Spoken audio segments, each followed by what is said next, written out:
Hey everyone, so there I was daydreaming of a summer breeze while melting into my office chair when suddenly a message popped up from one of you amazing people. Hey Martin, do you think you could do a 3T gravel bike with a British Columbia mountains vibe? Would be awesome. Cheers, Josh. Hey Josh, yeah, let me give it some thought. I'm expecting the ready-to-paint frame to be delivered this month. I'll send it straight to you once it arrives. Sounds great, I'm in.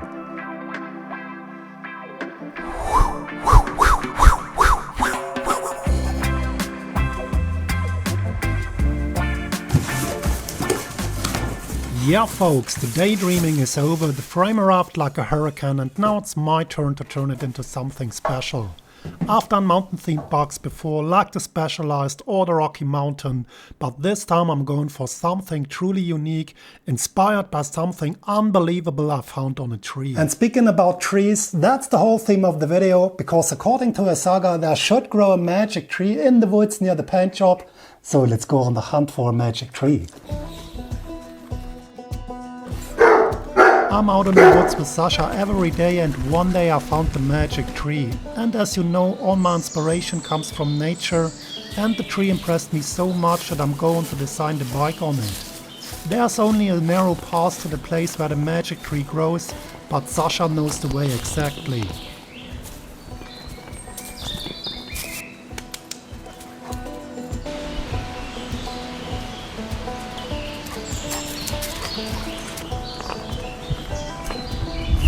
Yeah, and here it is, the magic tree with all its symmetrical lines like a topographic map. Check this out.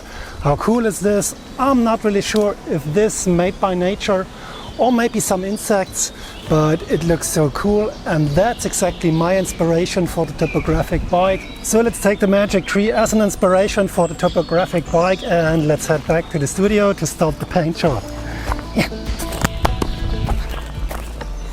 And speaking about design, you know what time it is? We need a sketch to get Josh's green light. So let's turn this white canvas into a topographic banger. Let's hit up Josh to see what he thinks. Hi Martin, this looks great. Let's proceed. Can't wait to have it here. Yeah, perfect. Time for the paint booth. Yeah, and the most important thing in every painting game is the prep work. 3T calls this frame ready to paint, but it's definitely not. There are way too much glossy spots on the frame for a ready to paint one, so we need exactly three things. The first one, wet sandra, the wet sanding bucket. The second one, some good scuff pads. And the third one, some good mood, because that's a super boring job except from peeling topo masks, but that's what I have to do later. So let's grab a scuff pad, wet it in wet sandra, and then scuff the hell out of the frame.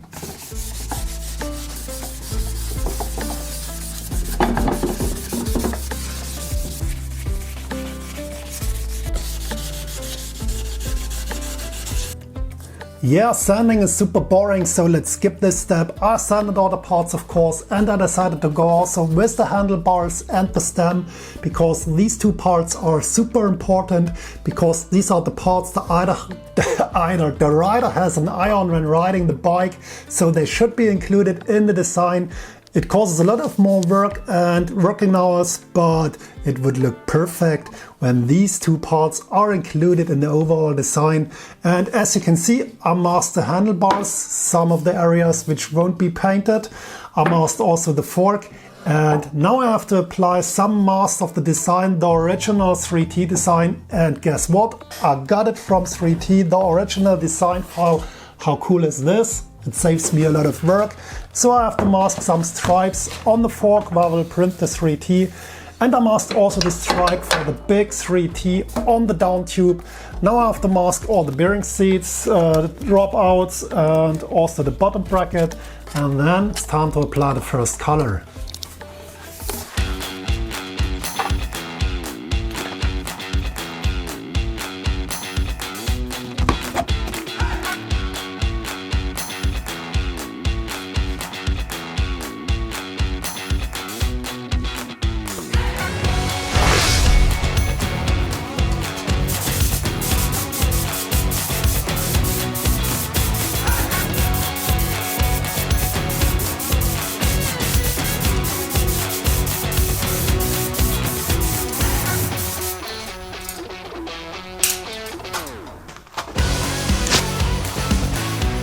This portion of the video is supported by Jackery.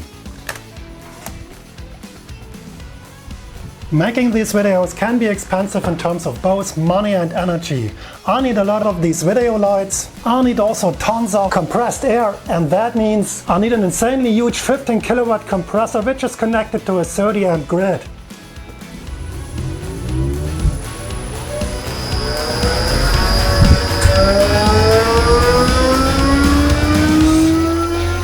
And all the lighting, the computers and the industrial machines let my electricity bill skyrocket like Elon Musk's SpaceX. But however, I have a balcony and can now generate exactly the energy I need during the day while being disconnected from the grid. The Jackery HomePower 2000 Ultra solar generator with 4 200 watt solar panels helps me generate up to 800 watts of electricity. Installation is super simple. I just need to connect the unit to a wall outlet and start using the solar energy. I can use the solar energy myself, or I can store it in the Jackery with the extra battery up to 4000 watt hours, or I can feed it to the grid to minimize my electricity bills. And the good thing is I can plug my notebook direct into the Jackery if there's no battery left. And I can monitor all the harvested energy either with the Jackery app on my phone or on the app with my laptop. Yeah, and if you think the frame, the handlebar and the stem are all I have to do, you are so wrong. Let's lift the difficulty of this paint job to a whole nother level. What I have here are 3 beaver water bottles the client sent me, and guess what? I have to paint them as well in the Topographic style. Yes, on a flat surface this style is a piece of cake, but on a curved bottle with a bend in between it can be a huge pain in the ass and can lead me into a whole lot of trouble. But let's find out. The first thing I have to do is primer these bottles black, then apply on the base coat the Mercedes-Benz 188, and then I have to find a solution for the Topographic style.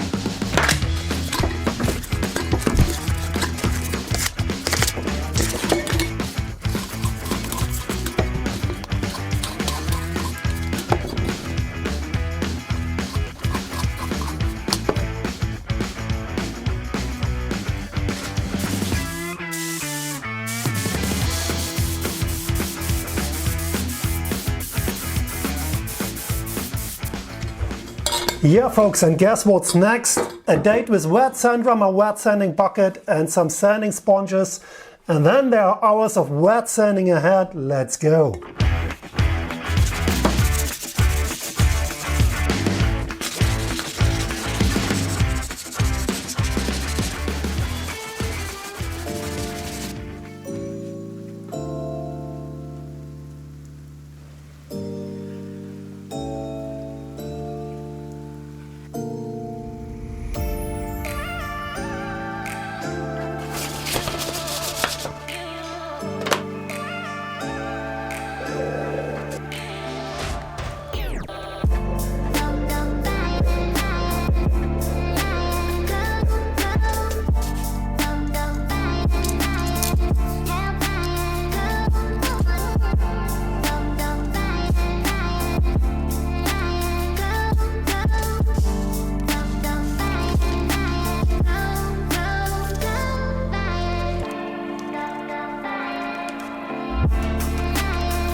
Yeah, believe it or not, it's 2 weeks later. I had a mental breakdown and a lot of depression because of all the masking. You have seen only seconds, but it took me 2 weeks. The frame is back in the paint booth, ready to apply the next color. So I took some of these color charts, mixed another shade of color. Remember, the first one was the Mercedes 188. That's a Weed-Up paint coat, exactly this, if you are interested. Still loaded in the spray gun, so let's go ahead and let's apply the next layer of color.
Yeah, all these parts are back at the paint booth and ready for the next layer of color, which is pitch black. Let's go ahead and let's turn these parts black.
Yeah, frame and parts are demasked. It took literally days and racked my brain, but now it's time for the special effect and the special powder. So what we need is a scale, a cup, some isopropyl alcohol, and then we can do the mix.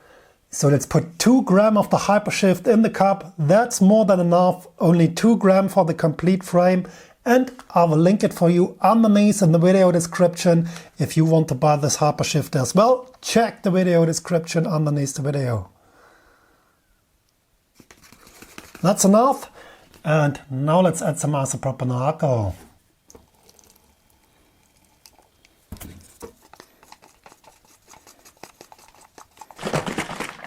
And I need also a clear intercoat. Doesn't matter which one you are using, as long as it's acrylic. That's very important. So let's add some acrylic intercoat. And then it's time for the paint booth.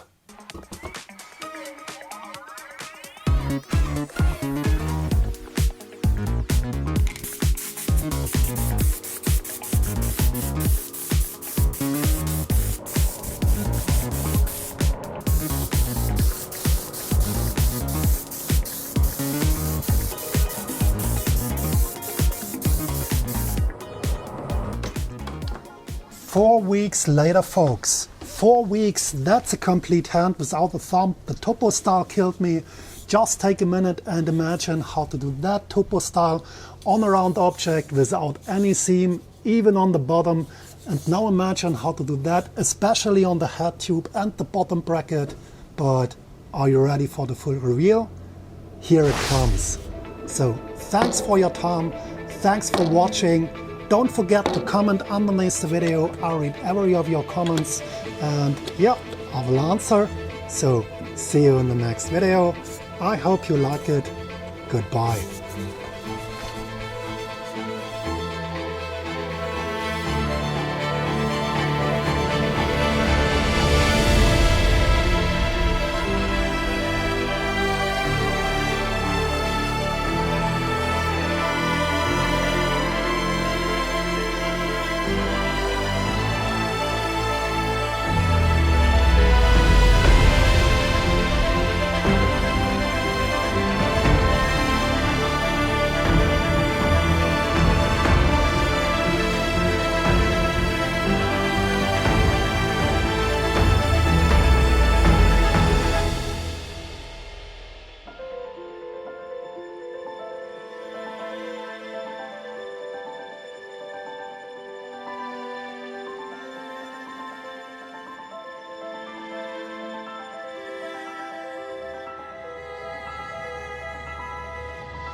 Yeah, and if you think the frame, the handlebar... Oops.